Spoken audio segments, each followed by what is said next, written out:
Hello everyone students, आज हम study करने वाले हैं UPSC mains exam optional subject की। यूपीएससी मेंस एग्ज़ाम के ऑप्शनल सब्जेक्ट कैसे चूज़ करें और कौन से सब्जेक्ट होते हैं और इसका क्वेश्चन पेपर कैसे आता है।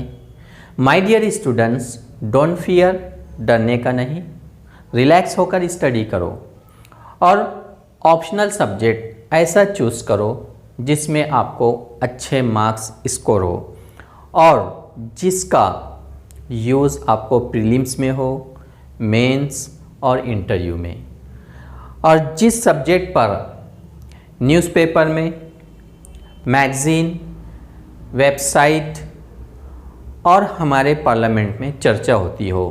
तो ये एक ऐसा सब्जेक्ट मोस्ट इम्पॉर्टेंट है, political science and international relations, और दूसरा ऐसा सब्जेक्ट है पब्लिक एडमिनिस्ट्रेशन। इसके अलावा ज्योग्राफी भी बहुत अच्छा सब्जेक्ट है, सोशियोलॉजी है। तो इन सब्जेक्ट में आपको अच्छे मार्क्स स्कोर होंगे। तो चलिए देखते हैं हम कौन कौन से सब्जेक्ट होते हैं।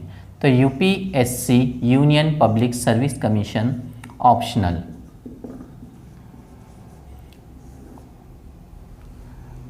ऑलरेडी ये 500 मार्क्स का पेपर है।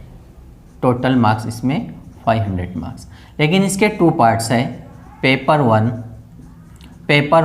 250 मार्क्स और paper second 250 marks.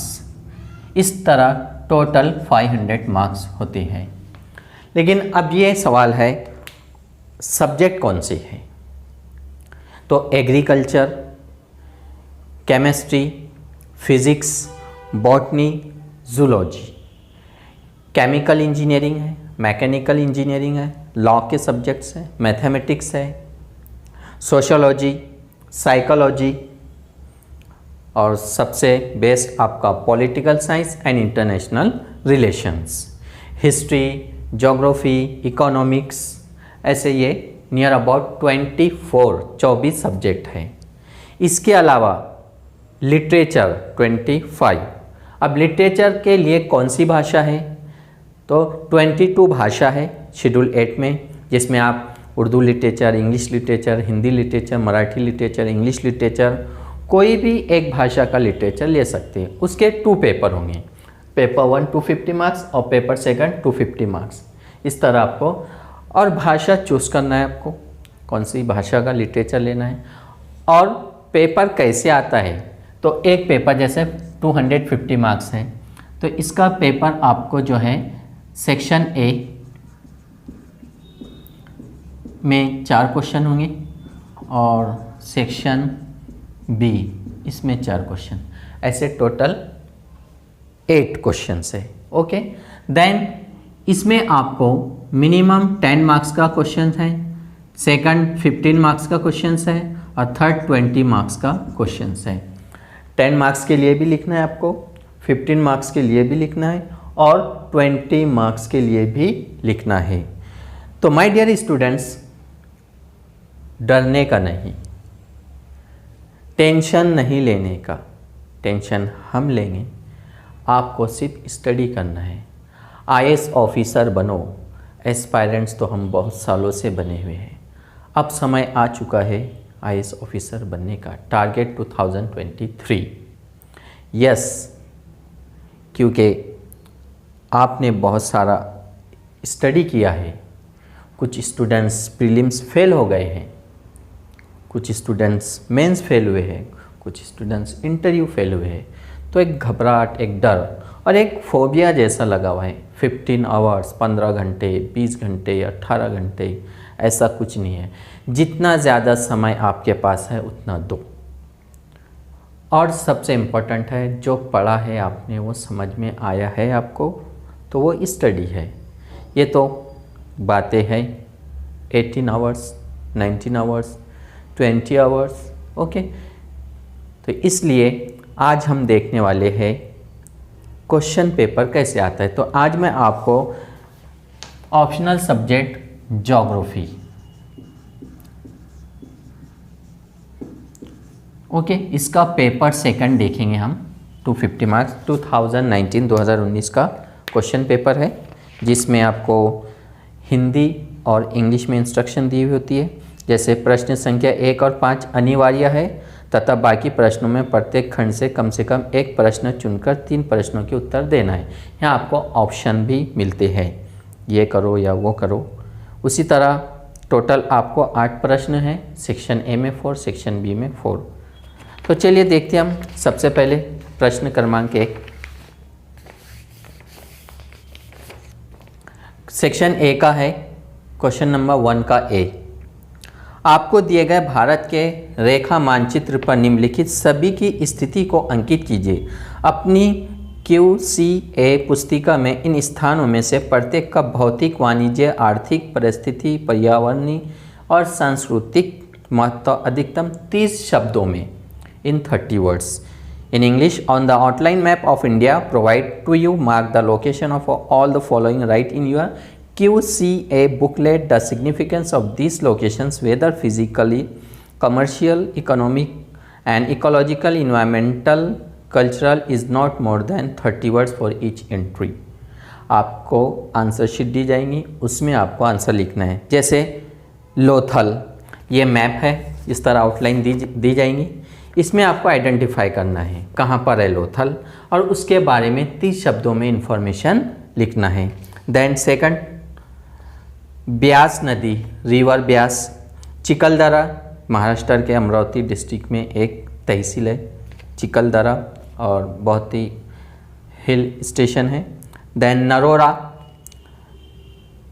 Lengpui, Kuldiha wildlife sanctuary, Thenmala, Anaimudi, Barren island, Barren द्वीप, दुर्गाद्वानी ज्वारी नदी, दुर्गाद्वानी क्रिक। इस तरह ये 10 पॉइंट है, आपको लिखना है 20 मार्क्स के लिए। हर पॉइंट पर आपको जो है 2 × 10 यानी एक पॉइंट पर आपको 2 मार्क्स, 10 पॉइंट लिखे आपने तो 20 मार्क्स मिलेंगे आपको। ये था क्वेश्चन नंबर 1 का ए। देन क्वेश्चन नंबर 1 का बी ऑप्शन में, भारत में भूजल अक्षय के प्रमुख कारणों का परीक्षण कीजिए।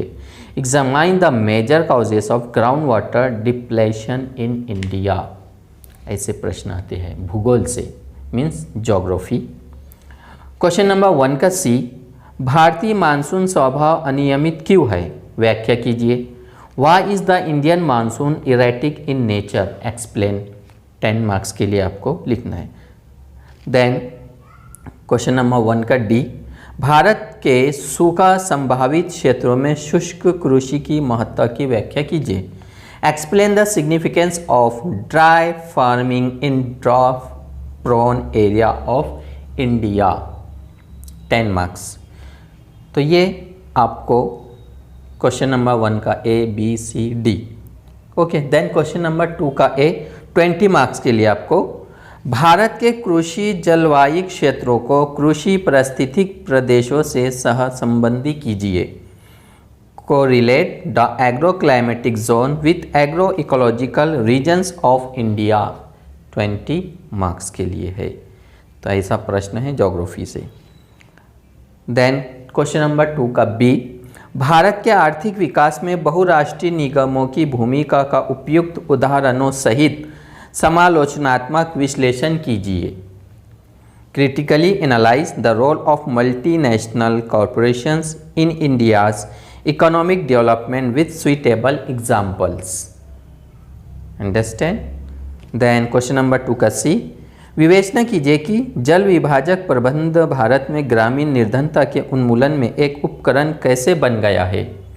Discuss how watershed management has become a tool in eradication of rural poverty in India. तो आपको NCERT पढ़ना है, रेफरेंस बुक फिजिकल ज्योग्राफी गोचिलियम, then world geography DR Khullar, then Indian geography Majid Husain sir. तो ऐसे आपको 3 बुक्स पढ़ना है, और आपको ये GS में भी काम है, प्रीलिम्स में भी है। देन इसके ऊपर एनी टाइम करंट में मैगज़ीन, न्यूज़पेपर, न्यूज़ चैनल वगैरह पे सब्जेक्ट के बारे में कुछ ना कुछ चलते रहता है। सबसे बेस्ट आपको political science and international relations. वैसे बहुत सारे स्टूडेंट ऑलरेडी जो आर्ट्स के स्टूडेंट होते हैं वो ग्रेजुएशन में ले लेते हैं, जैसे 11-12 आर्ट्स है, हिस्ट्री, ज्योग्राफी, पॉलिटी, वैसे ग्रेजुएशन में वही पढ़ते हैं, पीजी उसी पर करते हैं, तो उनके लिए बहुत ईजी। लेकिन मेडिकल इंजीनियरिंग स्टूडेंट्स ज़्यादातर ज्योग्राफी को फॉलो करते हैं या फिर पब्लिक एडमिनिस्ट्रेशन, तो अभी ज़्यादा ये सब्जेक्ट चल रहे हैं। और किसी किसी का लिटरेचर में इंटरेस्ट होता है तो वो भी ले सकते हैं, लेकिन ऐसा सब्जेक्ट चूज़ करिए जिसमें आपका कंसेप्ट क्लियर हो, जिस पर आप अच्छी तरह से लिख सकते हो, बोल सकते हो, जिसमें आपको अच्छी उसकी इंफॉर्मेशन नॉलेज है, तो वो सब्जेक्ट सबसे बेस्ट है। देन क्वेश्चन नंबर 3 का ए, कृषि में रासायनिक उर्वरकों की कीटनाशकों और कृमिनाशकों के प्रयोग और मानव स्वास्थ्य पर उनके प्रभावी की विवेचना कीजिए। In English, discuss the use of chemical fertilisers, pesticides and insecticides in agriculture and its impact on human health. Question number 3 का ये। तो माय डियर स्टूडेंट्स, तैयारी अच्छे से करो, आपकी लाइफ आपके काम आएगी, आपका पैसा आपके काम आएगा। आपको कोई काम में नहीं आता लाइफ में, आपके फ्रेंड्स, आपके रिश्तेदार, कोई काम में नहीं आता, सिर्फ आपके माता पिता। तो आपके माता पिता का सपना पूरा करो और अपना खुद का। जब आपके पास कुछ नहीं होता है, ना कोई आपके रिश्तेदार आपको सपोर्ट करेंगे, ना कोई आपके दोस्त, आपके माता पिता ही आपकी हेल्प करते हैं। इसलिए अभी अपना समय अपने फ्रेंड्स और जो रिलेशन के लोग हैं उनको ना देकर अपनी स्टडी पर फोकस करो। और ऐसे कई परेशानियां, प्रॉब्लम्स, कंडीशंस, सिचुएशंस आते रहेंगी और उनसे हमको डरने का नहीं है, बस पूरा फोकस स्टडी पर। और फिर देखिए आपका टारगेट 2023, जिसमें आपने मूवी देखा होगा वंस अपॉन अ टाइम।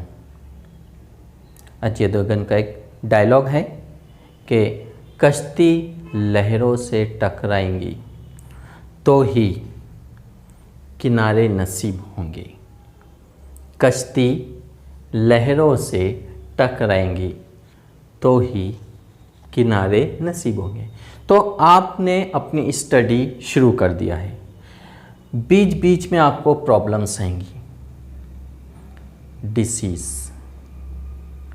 झगड़ा, स्टडी मटेरियल, समय, ये करूँ वो करूँ, कुछ लोग बहकाएंगे, कन्फ्यूजन, टेंशन।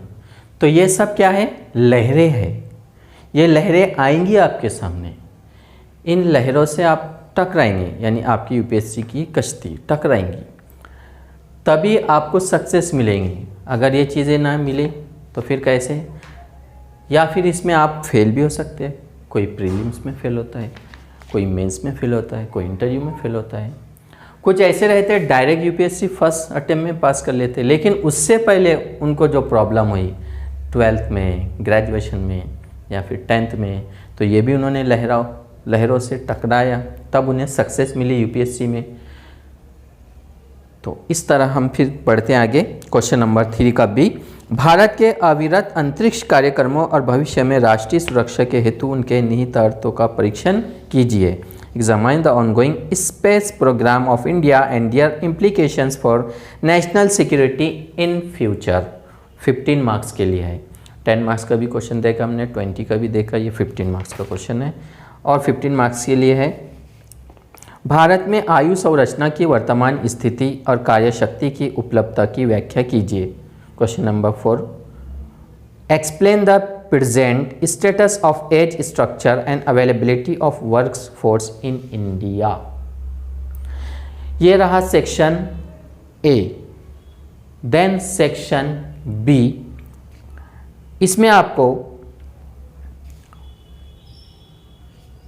5 क्वेश्चंस है और ईच क्वेश्चन 10 मार्क्स यानी 50। निम्नलिखित प्रत्येक प्रश्न का उत्तर लगभग 150 शब्दों में। 10 मार्क्स के लिए आपको 150 शब्दों में लिखना है। Answer the following question in about 150 words.